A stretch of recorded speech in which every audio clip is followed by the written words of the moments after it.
I'd like to call the Village Board meeting to order. If you'd stand for a moment of silence, followed by the Pledge of Allegiance.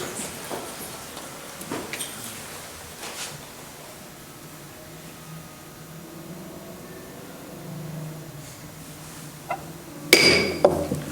pledge allegiance to the flag of the United States of America and to the republic for which it stands, one nation, under God, indivisible, with liberty and justice for all. All right, welcome everyone here tonight. Welcome everyone watching at home. Madam Clerk, if you call the roll. Trustee Carter? Present. Trustee Mariscal? Present. Trustee Kazan? Present. Trustee Gett? Present. Trustee Weisenberg? Present. Trustee DeVore? Present. Okay, everyone's here. Good to see you all. We would be at item 4, approval of the minutes from the board meeting of trustees on May 19th, 2020. I'd ask for a motion to approve the minutes. I make a motion. I have a motion. Second. Second. Any questions or corrections to the minutes? Hearing none, all those in favor of the motion to approve the minutes signify by saying aye. Aye. Those opposed? The ayes have it.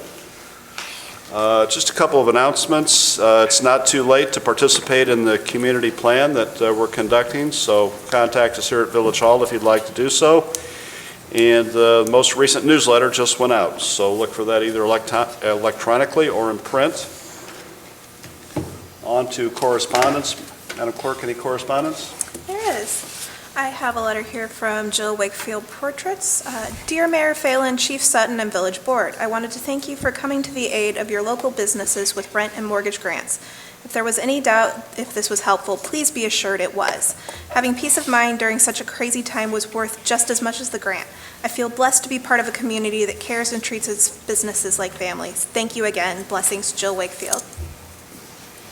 All right. We would be at comments from the audience. Anyone here tonight that would like to address the board, please come forward, give your name and address. If possible, keep your comments to 5 minutes or less. We'd appreciate that. So, anyone want to start? Please come forward.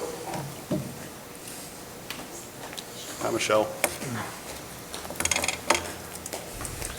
Hi, I'm Michelle from the Nook. I don't know the address, but right on Prospect.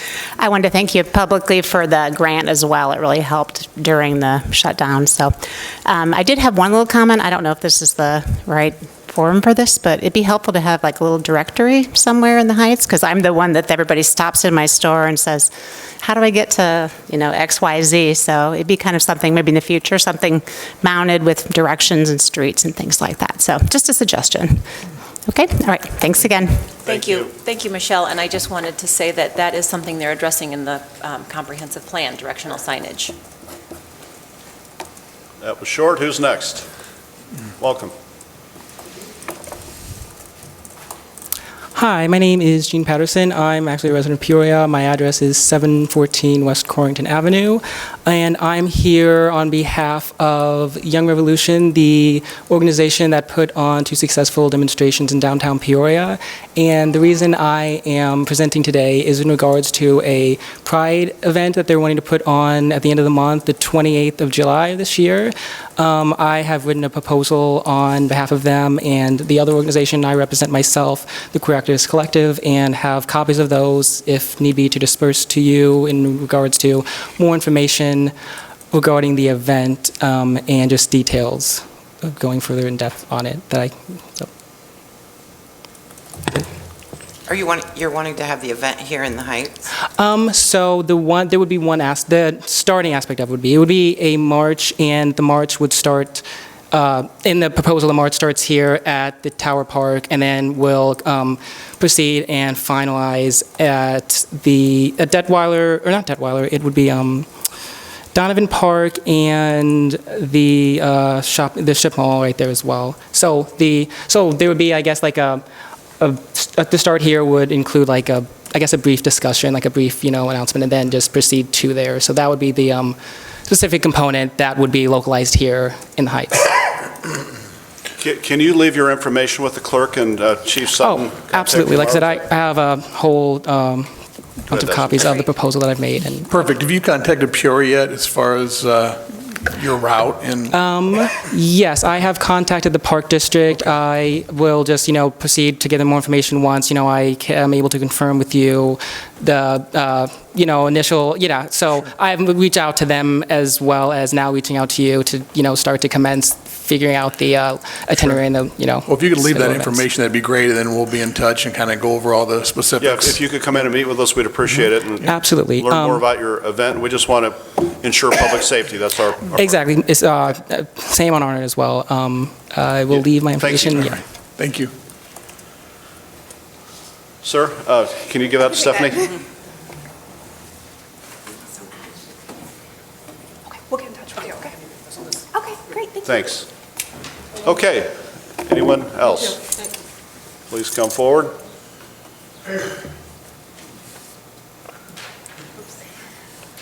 Mary? Oh. Anyone else want to speak?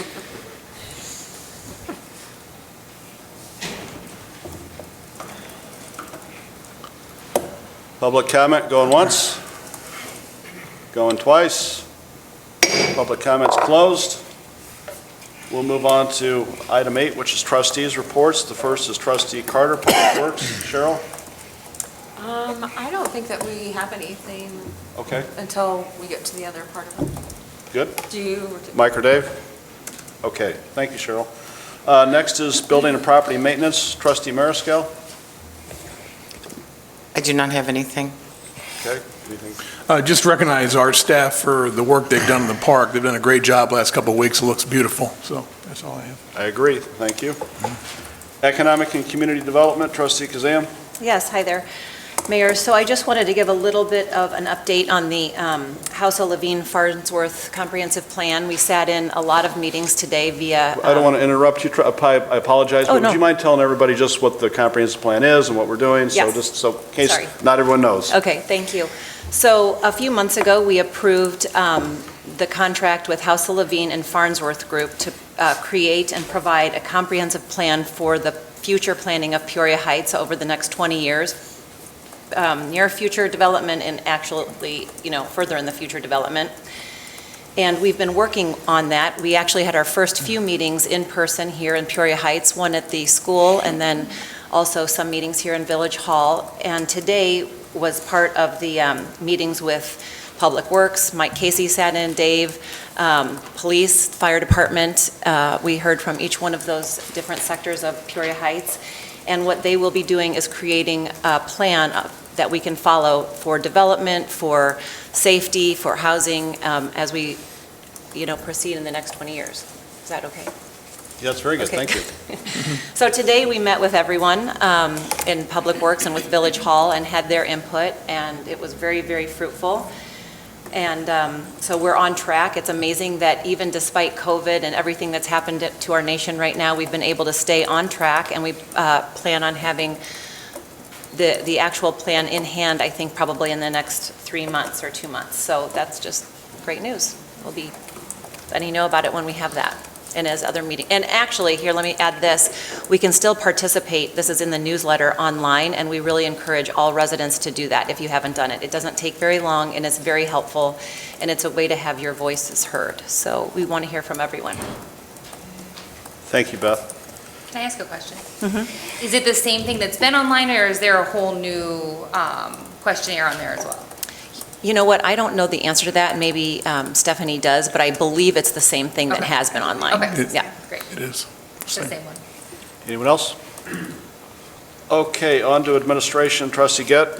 Thank you, Mayor Phelan. I don't have anything at this time unless Chief Sutton has anything. I was going to give an update on the comprehensive plan, but trustee Kazam did an outstanding job, so in fact, probably better than I could, so I have nothing then, Mayor. Okay. Moving right along, fire, trustee Weisenberg. Thanks, Mayor. I have nothing to report. Trustee DeVore, police. I just wanted to update everyone that we did have a very peaceful and friendly protest here on Saturday with no issues. Everything went really well and seems like it was a fairly good turnout. Thank you, Sarah. Okay, we'd be at old business. Any old business come for the board? Hearing none, we'll move right on to new business. We have quite a few things before us tonight. So the first is a request for approval of anti-cavitation trim kits for 2 pressure-reducing valves at the low-level pump station in the amount of $5,823. Trustee Carter, I'd ask for a motion to approve that. I make a motion to Do approve. I have a second? Second. Thank you. Go ahead, Cheryl. Dave? Okay, so these valves were down below the hill that needed to be replaced. Is that correct? Yep, so we have 2 pressure-reducing valves at the low-level pump station off Galena Road, and I'll just let you know, a pressure-reducing valve's function is to reduce pressure as water passes through it. And I noticed recently that the larger of the 2 valves, when in operation, was shaking or cavitating so severely that it was about ready to separate off the wall of the building. And it was found that the interior of the body on that valve had been damaged from the shaking or cavitation. So this new estimate is for new valve bodies that have anti-cavitation trim kits, which will prevent them from shaking.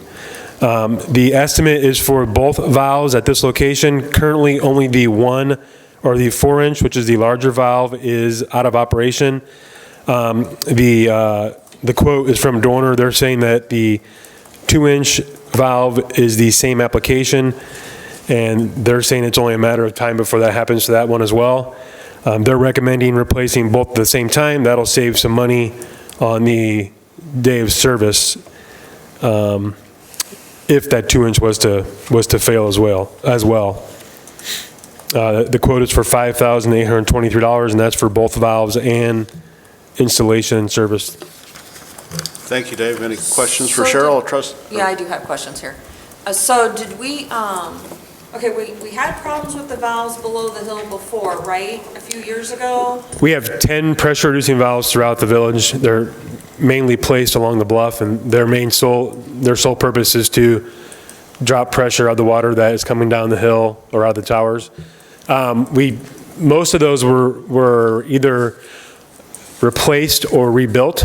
Okay. Most of them were rebuilt. These 2 in question were rebuilt. And I was not privy to that information or that decision-making back then, but I believe they were rebuilt to save money, for money-saving purposes. Okay, so here's my next question. Is there any way that you can find out what are the other ones that were rebuilt? Yes, I have an email out to the guy. I think he's on vacation this week, so he has not gotten back to me. But yeah, I'm going to get a breakdown of, I'm going to guess that they're all the same application as the current ones at the low-level pump station. Okay. But I don't have that information yet. I would just be scared that the rest of them are Yeah, going and- to start fading away. Yeah, the good news is that we have a maintenance program where every year 5 of those valves are checked and maintained. So every 2 years, all 10 of them are being looked at. As to previous years, they were put in and not looked at for 40 years. So we're hoping to, with this maintenance program, we can catch something. Yeah. So, Hey, Dave, this low-level pump station, is that the one off, was it Conn Street? no, this is down below the hill behind Central Transport. It goes up into the woods. Has the million, that's hard to say, million-gallon water tank. Okay. I think you went there. It's behind Bielefeld Park? Yes, correct. Yeah. Okay. Anyone else? Okay, if you're ready for the question, Madam Clerk, call the roll. Trustee Carter. Aye. Trustee Mariscal. Aye. Trustee Kazam. Aye. Trustee Gadd. Aye. Trustee Weisenberg. Aye. Trustee DeVore. Aye. All right, that passes. Thanks, Dave. Next is cancellation of MFT spray patching contract effective June 20th, 2020, unless the contractor presents a required bond by June 19th, 2020. Trustee Carter, I'd ask for a motion to approve this. I make a motion to approve. Do I have a second? Second. Okay, go ahead, Cheryl. Okay, so this is kind of annually, the spray patch and the silicoating that we went out for bid, and one of the is it the spray patch? Ace has not come up with the bond yet that he typically needs to come up with. They have a few days to come up with it. I don't think they're gonna come up with it, and I think Herman and Associates are saying the same thing. So what we need to do is we need to cancel the spray patching contract. And then, it's not all on the same one, is it? We need to cancel this one, and then we'll have to approve a different one, Go right? out for But any further action will be at another meeting. another meeting, right, next meeting. Okay, so. But they do have till the, what, 20th, Stephanie, to, They have until the 19th to 19th, provide like the actually, the right. bond. So this is canceled effective the 20th, because that would be, if they didn't produce it by Okay. the 19th, we'd cancel it the 20th. And just so everybody's clear, they did indicate to state, they asked if they could post cash in lieu of a bond, and that's not allowed by IDOT under Yeah, the regulations. That just sounds fishy. And they said they can't produce the bond. So in Wasn't- other words, weren't they the the insurance ones- company will not, Were they the ones that came in with the real low bid? yes. Okay, anyone else? In other words, it's not going to happen, but we can't technically cancel the contract before their deadline. So we're 99% So sure. this is just as if we don't have, they don't submit the bond by the 19th, then it's canceled. It'll go into At effect the 20th. without any further action from the board. Okay. Had this company done previous work? I thought this was like a oh, company we had they used have done before. previous work, yes. Yes, they have. And previously, they had been able to produce a bond, but they can't this time? They think it did a was lower. smaller project the Yeah. last time, Yeah, so they were not smaller. required to produce this bond. Okay, if this gets canceled, like, looks like it's going to happen, when are we going to, or are we going to go ahead and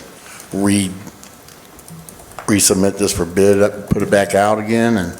So we have two choices. We can either rebid the entirety of the project or reduce the scope, and, which is what Herman and Associates is recommending, to under the bid requirement and award the contract so that we can at least get the work done in a timely fashion.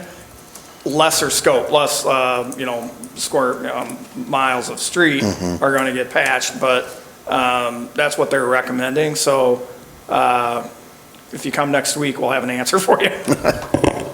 Okay. Anyone else?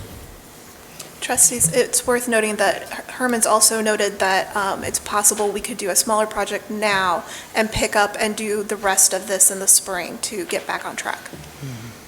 If we did a smaller project, would they then be able to complete the job, this ACE or whatever they were? Possibly, they're going to solicit bids.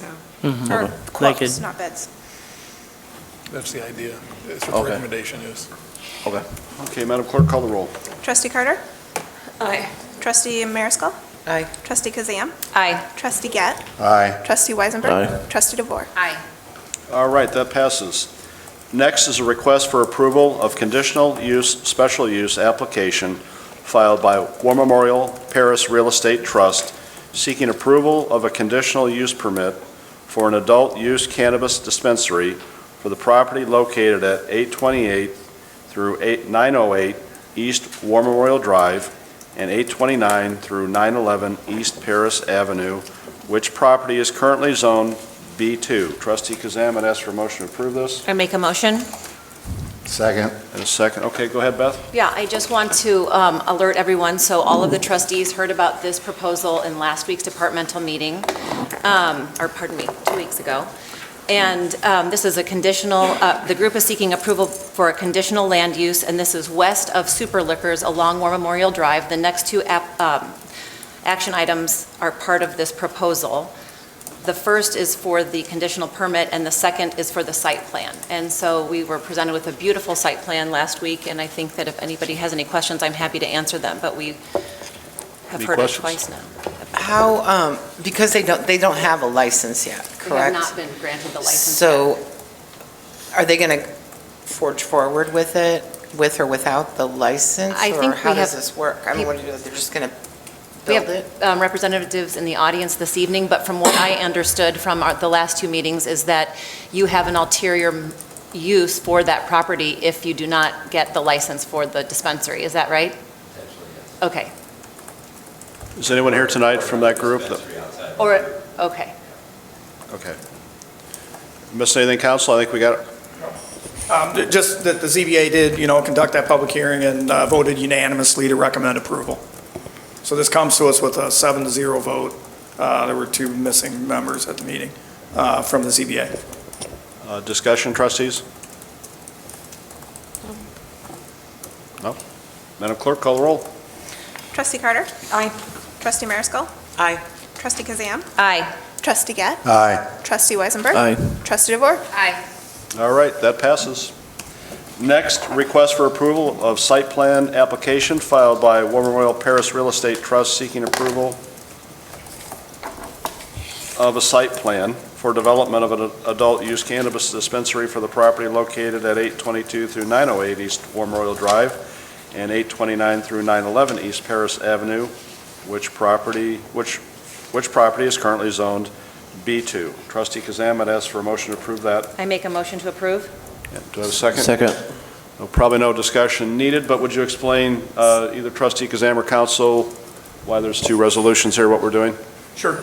Seems like these overlap, and they really do, but any commercial development that has construction requires site plan approval from the ZBA. Because this is a cannabis dispensary, it also required that special use that we just voted on. The two really do overlap in a lot of ways because the special use considerations do involve, the structure, how secure it is, what direction it faces, parking, traffic, all of the things that we typically also consider at a site plan, but we're complying with our ordinance that requires approval of both. Thank you, sir.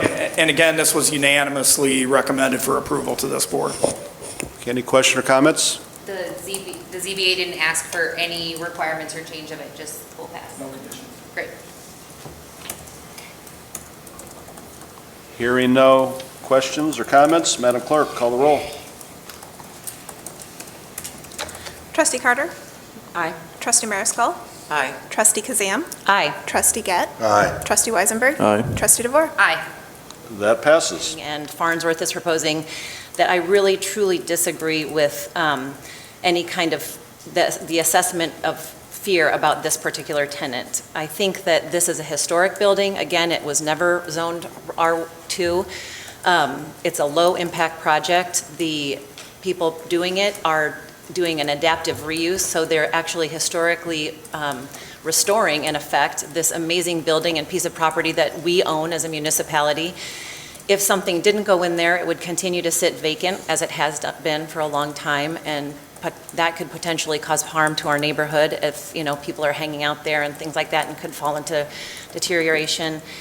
And I just think it's a wonderful project. I think it's exciting for the kids in the neighborhood, so I personally am for this.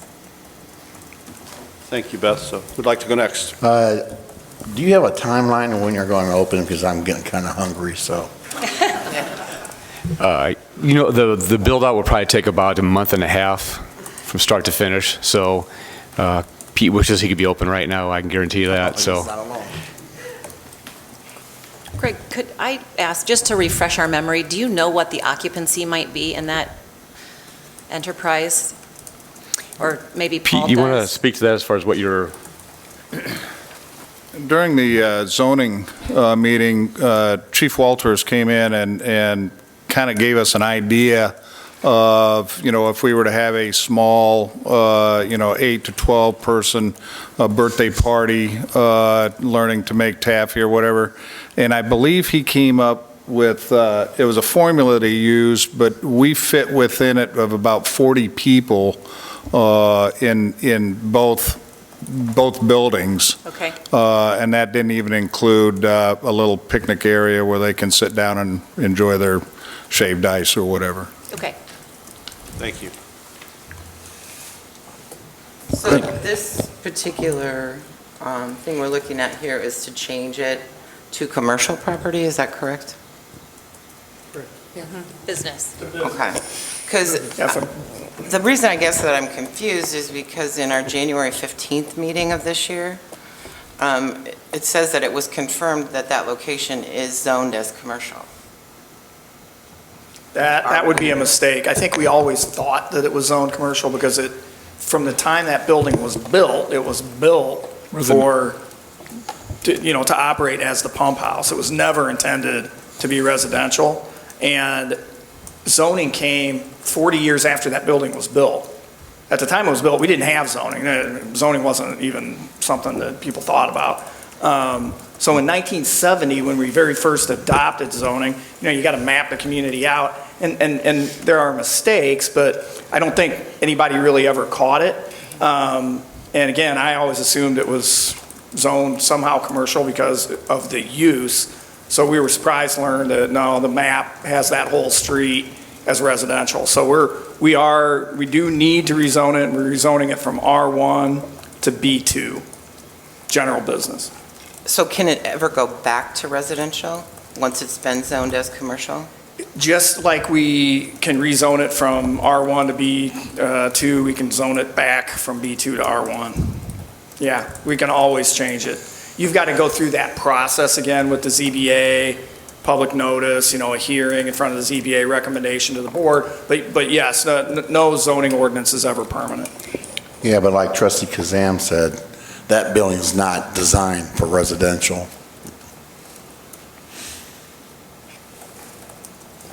Anything else, Trustee Mariscal? Not at this time, no, thanks. Go ahead, Trustee Weisenberg. Thanks, Mayor. I have some more questions when we get to the second item, but Greg, you said you'd had the property for a while. How long is a while? Seems like we've been maintaining it for over a year now. Kind of started with the American Legion post as far as putting a new roof on that last summer. So, I mean, honestly, I don't know. I know it's been a while.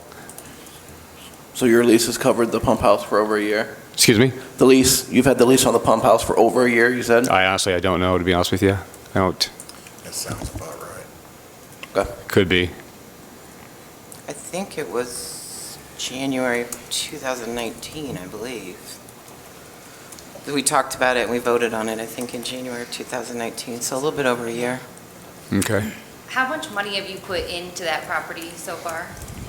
Probably about $65,000. The pump house or the Centennial building? Both, as far as maintenance. How much just for the pump house? Because the Centennial building's not for lease. You're absolutely right. Correct. I did that out of goodwill. Oh, I understand. Okay. But how much for the pump house? You know what? I have to have my accountant segregate that out. I don't really know. I know it's probably, a couple of $1,000s for sure. I just don't know what. I would say probably we had Core in there, and they did some work of a tune of about maybe $8,000 to $10,000, because that's when we opened it up to see what was inside, see if there's any hazards as far as any Asbestos. chemicals, asbestos, and to get that report back before. That's when we were really starting to look at maybe a restaurant back in early spring of last year. So, but as far as really improvements, haven't done any improvements as far as taking down a tree that was getting ready to fall on the neighbor next door, so I had that tree taken out, and just a little bit of landscaping and brush cutting, things of that nature, but nothing aesthetically inside or outside. One more zoning question. The Centennial building, is that zoned business? No, that whole block is residential. The whole block's residential. So are we changing the zoning for the Centennial building as well? That's a good question. I mean, we are not. Should we? Yes. I mean, technically, we're illegally using that building. It's residential. It's not zoned for that use. I've not heard that anyone has ever registered any complaints about that. But probably the village the ZBA should consider rezoning that property as well. Okay. Why wouldn't we do that? Jeff, did you have some? Go ahead, Trustee. Well, I didn't know if Trustee Weisenberg had anything else. So do we are we going to go forward with that? Can we have to wait for another meeting in order to make that change? And honestly, as I sit here, I don't know that the legal description of the property might include the Centennial building. If you look on a map, I think it's all those buildings are on that one lot. I could be mistaken. I don't have the GIS in front of me. It looks like it's one parcel. Yeah. Then this zoning ordinance is going to apply to the entire parcel, so it would, I apologize, it would include the Centennial building. But the lease only covers the pump house. The lease only covers the pump house and the garage and the, whatever we call the concrete tank. So if it's on the same parcel, and this is probably a question for the next item here, but if it's on the same parcel, how can we lease only half of the parcel? How does that work? It's just the way the lease is drawn up, which buildings on the parcel they have access to. On a square footage basis, right? Yeah. I mean, it would be like a square footage basis. I'm sorry, Mayor, I didn't interrupt you. Correct. I mean, we just identified the pump house, the garage, and the concrete tank.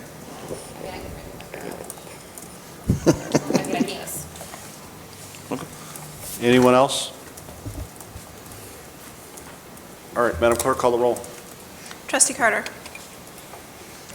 Aye. Trustee Mariscal. This is the whole thing, right? No, no, I just want, voting. well, no, I'm saying the Centennial Building is included in that zoning. It would be included on that parcel, and the way I drew the ordinance, and that is what, I mean, we didn't discuss, I guess we did discuss the Centennial did, Building in yeah. the sense of, at the ZBA hearing I'm talking about. So, yeah, it's one address, one parcel, so you can't have a parcel that's partly zoned one district and partly zoned the That whole other. little triangle will The whole be triangle. zoned correctly, meaning business. Yeah, correct. Not residential. Correct. Aye, sorry, Steph. Trustee Mariscal. Aye. Trustee Kazan. Aye. Trustee Gett. Aye. Trustee Weisenberg. Aye. Trustee DeVore. Aye. All right, that passes.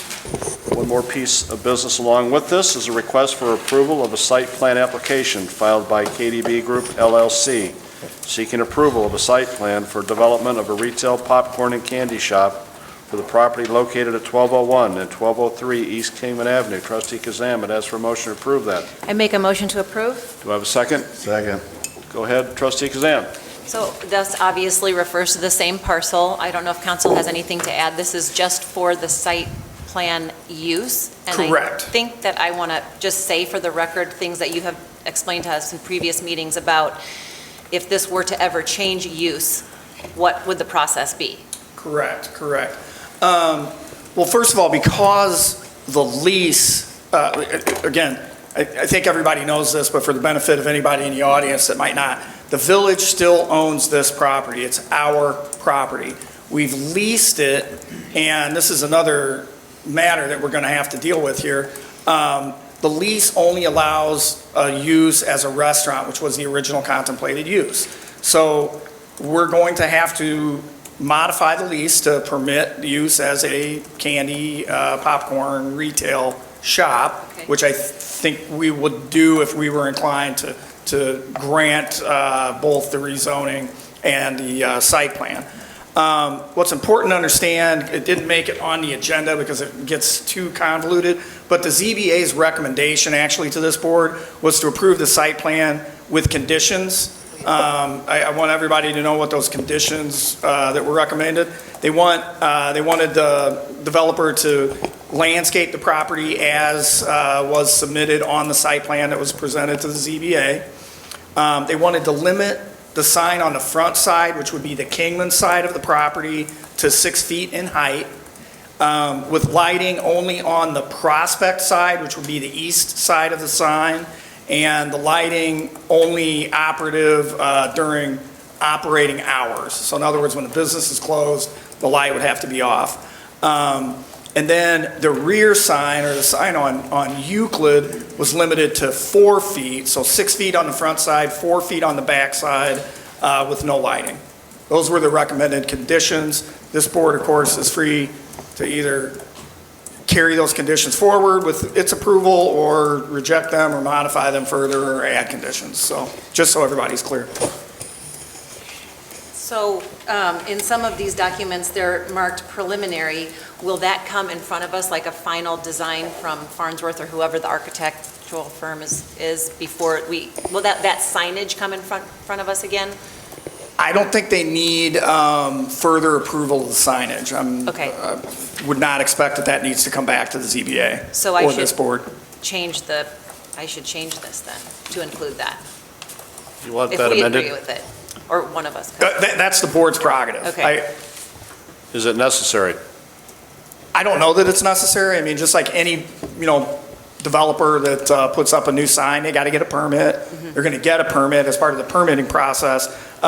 What I think is important, or at least was important to the ZBA, is that the condition that sign be limited in height beyond what the zoning ordinance would otherwise permit or prohibit as a condition of this use in this location.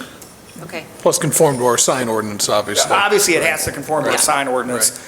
These restrictions that they were recommending went beyond what the sign ordinance, in terms of height.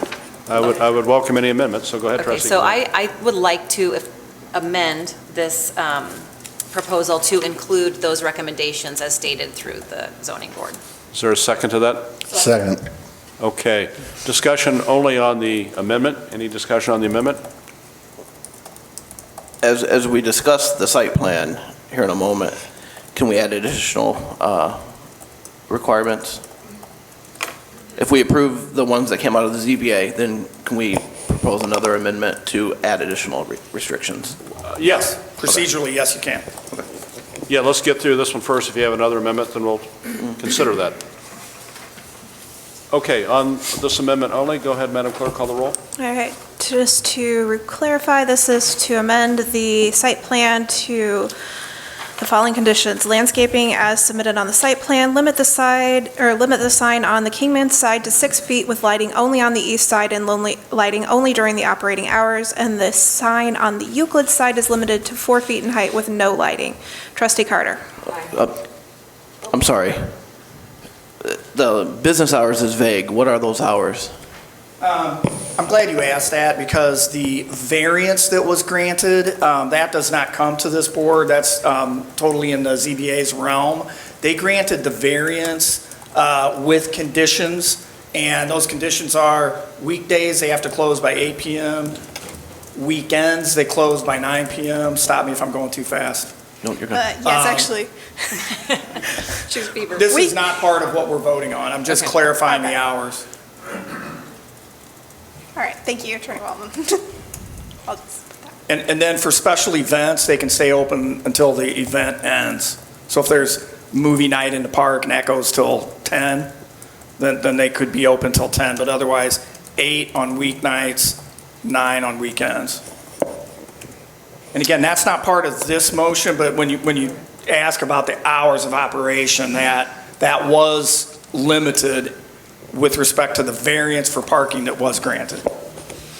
But if we're making an amendment saying they have to be no lighting or lighting only during business hours, shouldn't we specify what that is in our ordinance, in our amendment? I don't know that that's necessary, but if you want to, it wouldn't be inappropriate. How would someone, I don't know, 20 years from now, look at this ordinance, know what time the lighting was supposed to be turned off? Well, there's a record from the zoning board's actions that are indefinite. That will be clear in the ZBA record. They're in violation of their variance, which would shut their operations down if they don't follow the hours. Well, if it changed use or handlers, it'd have to come back to the board anyway. That has to come back, of course. And yes. I think the extra layer of protection is the lease, always, and we own and have a say-so, and we should be paying very close attention to what goes on in our property. Because they got a variance for parking though, and those hours are on that. The second the business is no longer this business, that parking variance no longer applies. Therefore, their hour of operations are not listed. They can't have their hours of operation either. That was done strategically, I think, from the CBA. It very much was. Trustee Weisenberg, anything else? Not on the amendment, no. Okay. So we're back to the main motion as amended. Hearing no other discussion. Madam Clerk? Trustee Carter? Trustee Mariscal? This is just on the amendment. No. We didn't vote on the amendment yet. No, we have Listen, not. I'm sorry, getting confused. All right, on the amendment. Aye. Trustee Kazan? Aye. Trustee Gatt? Aye. Trustee Weisenberg? Aye. Trustee DeVore? Aye. Okay, so back to the main motion as amended. Anyone else? I injected the confusion. I'm sorry, Mayor. I wanted to be clear on the hours of operation. Thank you. So I do have some questions, Mark, on the lease on this property. Most of my questions are probably for you, because I was not here when the previous board went Correct. through all the details on this lease, so I'm a little confused on a few things. Greg had mentioned here previously that he's had the building over a year, or roughly a year, but on the lease that the village provided me, there are no dates on it. Right. How can a legal lease not have a commencement and an end date? We should have filled in those blank spaces, and it just didn't happen. The lease was approved at a meeting in January of 2019, and from talking to Sarah Whitbrock, it was signed the day after that meeting. And Greg came in. So the lease was signed in January of 2019, and it's just oversight that the blank spaces were not filled in. But the lease is still binding. I mean, to the extent there's an open question as to what day in January the lease commenced. I mean, there's a question on where it commenced, period, because it doesn't even say January. There's like no date on it. Well, I agree that we should have filled those in and we did not. So, should we correct that? Well, I mean, legally speaking, I mean, if Greg took this lease to a judge. Sure. I mean, how would the judge be able to execute the terms of the lease with no start and end date? We would have to ask Greg when he thinks it started, and then you'd ask the village when they think it started, and the judge would choose. But as I said, the lease needs to be addressed, because as you get to the end of the lease in the use section, it says it can only be used for a restaurant. Right. So this board, depending on the outcome, we can't get the cart before the horse. We need to first, if the board approves this site plan, then the next step for this business to operate is going to be an amendment to that lease, and I guarantee you we're not going to make that same mistake. The amendment to the lease is going to change the use to be only for a retail popcorn, candy, shaved ice, whatever, retail operation, and it will specify the start date, the commencement date of the lease, and the end date. Okay. Stephanie, for the fiscal year of 1920, how much in rent did we receive for the building? I don't have that number in front of me. Can you get it? I can get it, not at this meeting. It's in my accounting software. Okay. We can look at the financials reports that she sent out. Yeah. Do you have those available, Trustee Marshall? So if I looked at April, I guess May, it would have went through the end of April, correct? Because our new fiscal year would have started in, yeah. For the year 1920, year to date was 10,000. If the commencement date was January 22nd, and it's a $30,000 annual lease, how come we only received 10,000?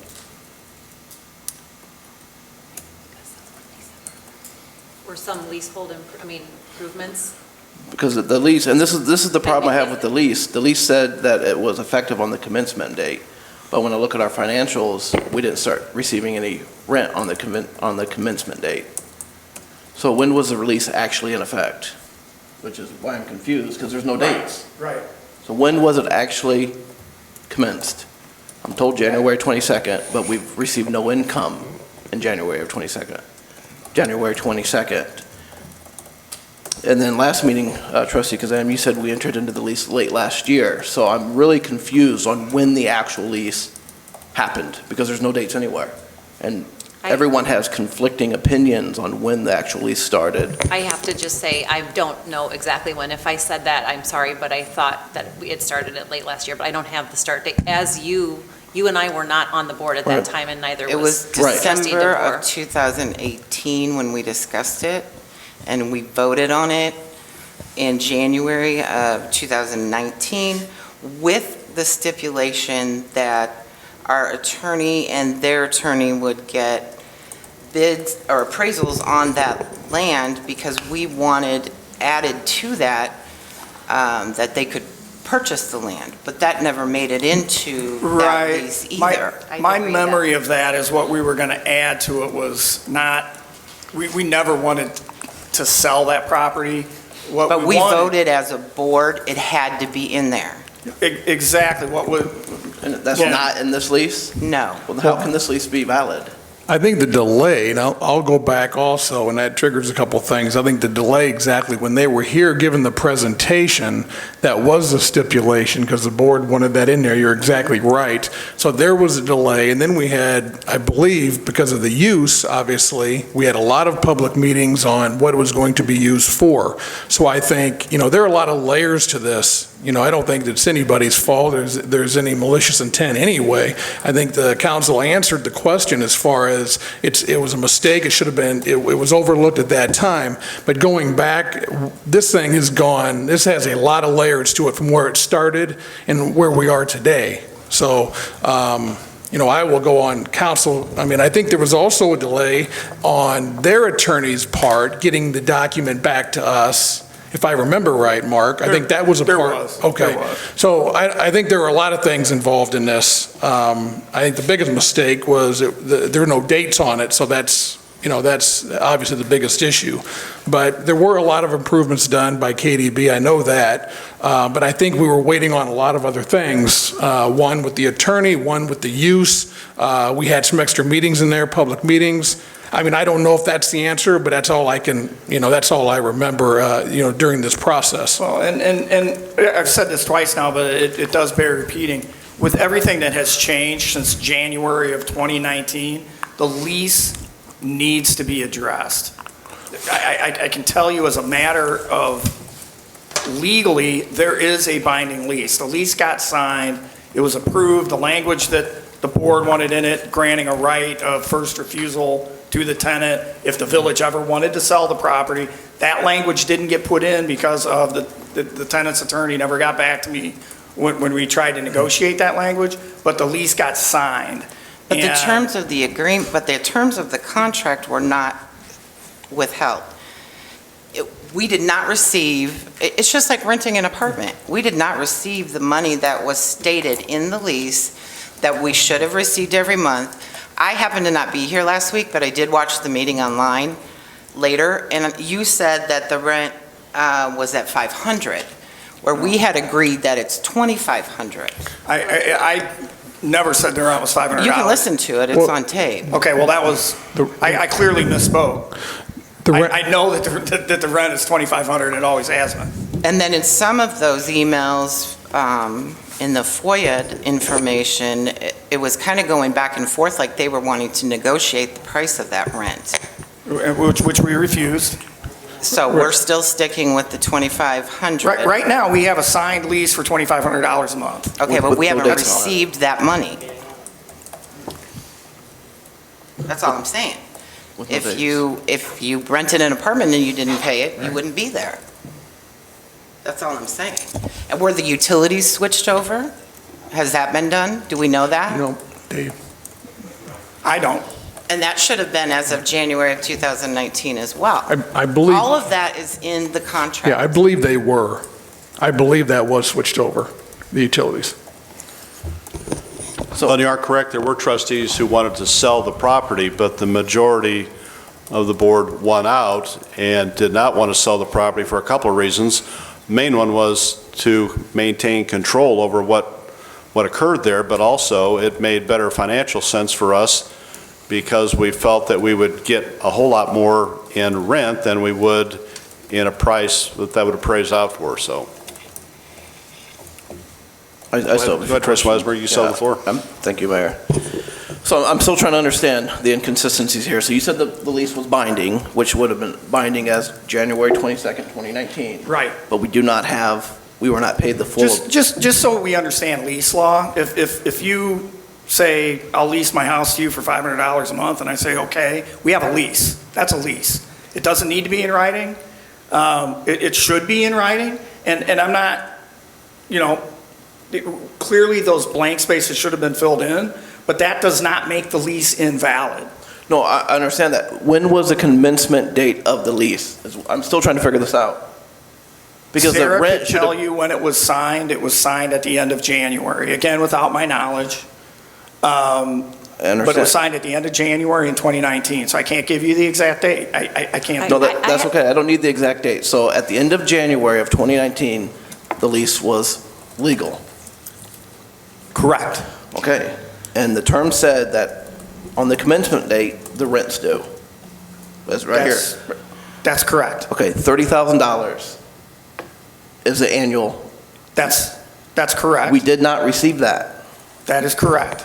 Why? What did we in improvements to the building? That's my question. That's not the lease. That's not. I'm just asking the question. It's completely irrelevant. I have another question, though, and not to interrupt you, Trustee Weisenberg, and I do think that this is a very fruitful discussion, and obviously we need to drill down on this, but is this a question that needs to be answered in order to approve the site plan for this building, because we're creating a new lease anyway? Correct. Well, We clearly need to address the lease. I've said that. I'm just asking if the Several question times. on the table No. right now needs to be answered in this meeting in order to approve this action item right now, because from what I understand, we're changing the lease, entering into a new lease, and we can get that accomplished, and then we can go back and drill down on these numbers, which we don't. Well, and you are correct, the business and the issue before us is a site plan for a popcorn shop, not That's the correct. lease. So I agree. How can we approve the use of a building before we even understand the lease of the property? that will come next. That's not. Isn't that backwards? Shouldn't we have their legal rights to the building understood before we tell them what they can do with the building? Well, that's a It policy seems question like for you, so you'll have to decide that. It's like the chicken and the egg.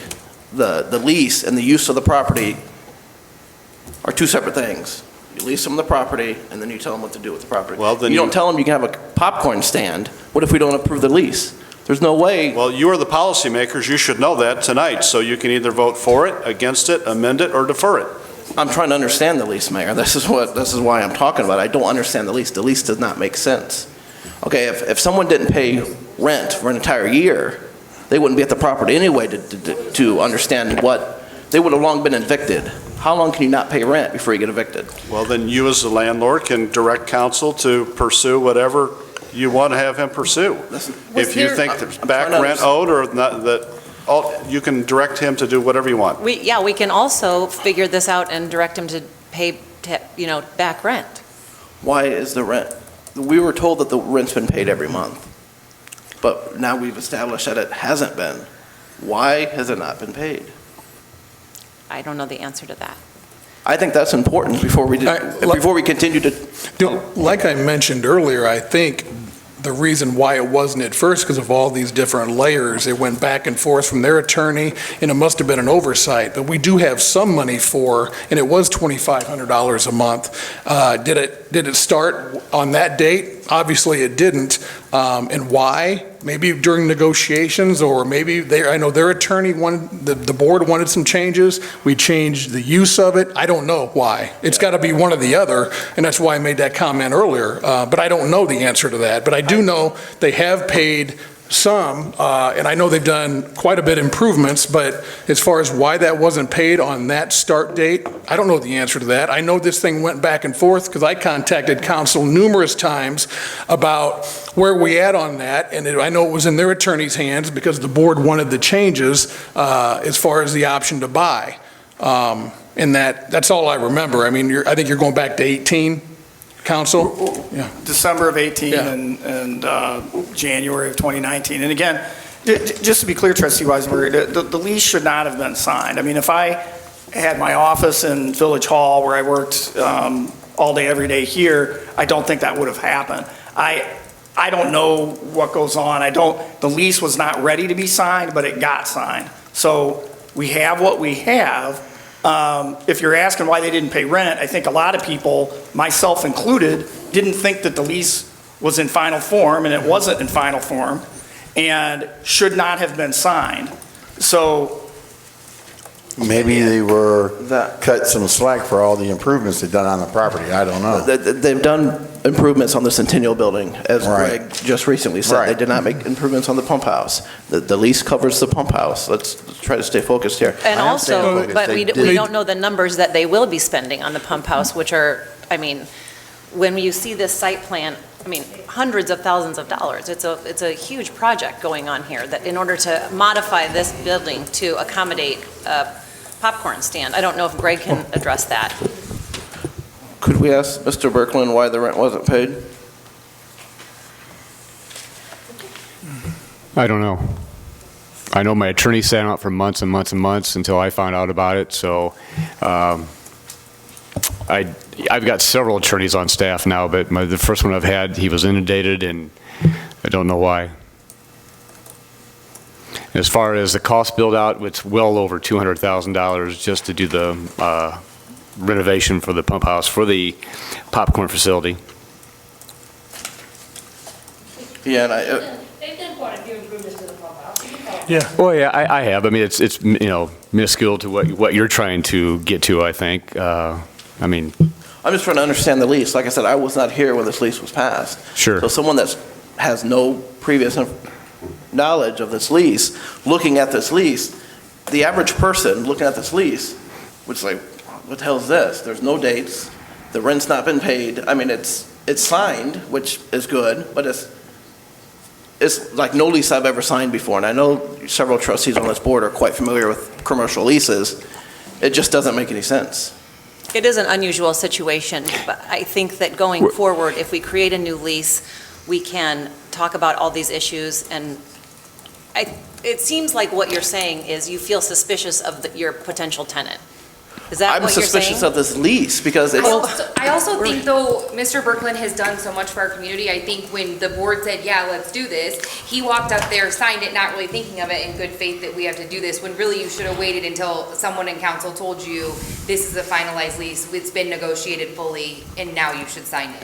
I think you were trying to mark a check, like a to-do list item off, and just be done with it, in my personal opinion, just because I know how much you have done, like, with other things and trying to accomplish things and do things best for the village. There's also a sublet clause in there too. Does that, are you going to be keeping the building? Is that going to be your business or? The popcorn facility? No, it won't be our business at all. It'd be Pete. So you're subletting it then, renting it to someone else? That'd be Pete, correct. Okay, now that. That has to be approved as well. That has to be approved from the board as well. All of the issues with the lease need to be addressed, not the subletting, the use clause, the term, all of this can be addressed, and if we can't come to a resolution on the lease, none of this happens. So that comes back to my original point. So shouldn't we work out the issues with the lease before we approve it? But once you sign a lease, now you're bound. So I think They already legally. signed a lease. No, you're saying, should we do the lease first and then the site plan approval? And I'm suggesting that without the site plan approval, there's no point in reworking the lease because the popcorn shop isn't going to open up. But they're already bound. No. KDB Group is, No. not I the am popcorn bound. shop. Yeah. So we need to get the essence of this But we're not binding Pete. We're put binding. through. We should just go ahead and get this through and then come back. It's really a question and of work what the- order we do these That's things what I'm trying to in. understand, which order. If we approve a lease and sign a lease for a popcorn shop, okay, we would be in breach of that lease, okay? You talk about a tenant not paying rent, a landlord can be in breach of a lease too if we don't allow them to open because the board didn't grant site plan approval for them to construct the improvements that were needed to open. So that, I think, again, I don't have a vote. You can take this in whatever order you want, but it makes logical sense to me to talk about the lease last. To first talk, either way, it's completely in the 6 trustees' hands, whether this happens or not. So let's first decide, do we even want these improvements on this site for a popcorn store? And then we can address all of those issues, good issues that you raise, all legitimate, all need to be addressed, but I think they come after the site plan. I agree with that. I feel like we need to make progress on that. This is a fantastic use for this building. And then we can have this exact discussion in another meeting about all these things. But we're just approving the use, this specific use, not what was originally discussed when we were not on this board, but this use for this building. So trustee Kazam, you're saying you want to go ahead and vote on this as amended? I do. I'll second that. All right, well, we'll call the question. So I think we've heard enough discussion on this. Then there will be on the next agenda, action on the lease. So, Madam Clerk, call the roll on this. Trustee Carter. And we're voting on. Not the lease. Or not doing nothing with the lease, The right? current- This is just a site Site plan. plan, site plan. The current motion is to approve the site plan filed by KDB Group with the amendments that I previously listed. Do you, Okay, aye. Trustee Mariscal? Nay. Trustee Kazam? Aye. Trustee Gatt? Aye. Trustee Weisenberg? Nay. Trustee DeVore? Aye. Okay, so that passes with 2 opposed. All right, we'd be at the final piece of business. Under new business is Chuck's Auto Sales Quarterly Special Use Approval. Trustee Gatt, I'd ask for a motion to approve that. I make a motion to approve Chuck's. Do I have a second? Second. Okay, any explanation necessary, Trustee Gatt? Officer, what's Joey's last name? Correct. Brackney has inspected his property, and she's found it all within where it's supposed to be, so I say we go ahead and vote on it. Okay, any questions? Madam Clerk? Trustee Carter? Aye. Trustee Mariscal? Aye. Trustee Kazam? Aye. Trustee Gatt? Aye. Trustee Weisenberg? Aye. Trustee DeVore? Aye. Okay, we would be at the Treasurer's Report. Madam Clerk? As of the end of May, there was $2,521,273.10 in the village-controlled accounts, and in the water-controlled accounts, there was $1,193,664.88. You've heard the Treasurer's Report. I would ask for a motion to approve it. So moved. Do I have a second? Second. Any questions on the motion or questions for the clerk? Madam Clerk, call the roll. Trustee Carter? Aye. Trustee Mariscal? Aye. Trustee Kazam? Aye. Trustee Gatt? Aye. Trustee Weisenberg? Aye. Trustee DeVore? Aye. Okay, that passes. Any miscellaneous business come for the board? Trustee Gatt? I move to adjourn. Do I have a second? Second? All those in favor of the motion to adjourn signify by saying aye. Aye. Those opposed? We're adjourned.